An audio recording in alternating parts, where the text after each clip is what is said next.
माझं नाव आयुष रेश्मा अमोल घोलप आहे। मी इयत्ता 10वीत शिकतो। माझ्या स्कूलचे नाव न्यू ऑक्सफर्ड इंटरनॅशनल स्कूल आहे आणि मी चास गावात राहतो। नोव्हेंबर 2021 ह्या साली माझ्या वडिलांचा ऍक्सिडेंट झाला। त्यांना झोप लागल्यामुळे त्यांचा ऍक्सिडेंट झाला आणि तेव्हापासून माझ्या डोक्यात होतं की असं काहीतरी प्रोजेक्ट बनवावं की ड्रायव्हरला झोप लागल्यामुळे त्याला कळेल तो झोपलाय की नाही। त्याच्यामुळे मी हा गॉगल बनवला, अँटी स्लीप आला। या गॉगलमध्ये मी IR sensor, button, buzzer, battery आणि चार्जिंग मॉड्यूल वापरले। त्या चार्जिंग मॉड्यूलची कॅपॅसिटी 8 तासापर्यंत, जोपर्यंत डोळे उघडेत तोपर्यंत हा बझर वाजणार नाही आणि डोळे बंद झाल्यावरतीच हा बझर वाजतो।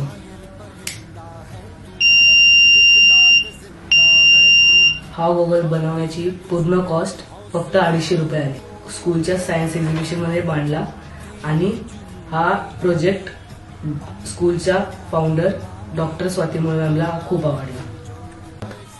डॉक्टर स्वाती मुळे मॅम आणि देवदत्त निकम सरांच्या माध्यमातून हा गॉगल माननीय नितीन गडकरी पर्यंत पोहोचला।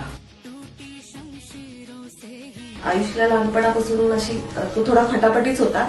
त्याला लहानपणापासून असं वस्तू तोडायची, त्याच्यात काय आहे बघायची त्याला खूप सवय होती आणि थोडीफार या गोष्टींमधली त्याला माहिती पण होती, म्हणजे बझर, सेन्सर या गोष्टींची थोडीशी त्याला आयडिया पण होती। लोकांच्या उपयोगात येतील अशा वस्तू मी बनवणार आहे।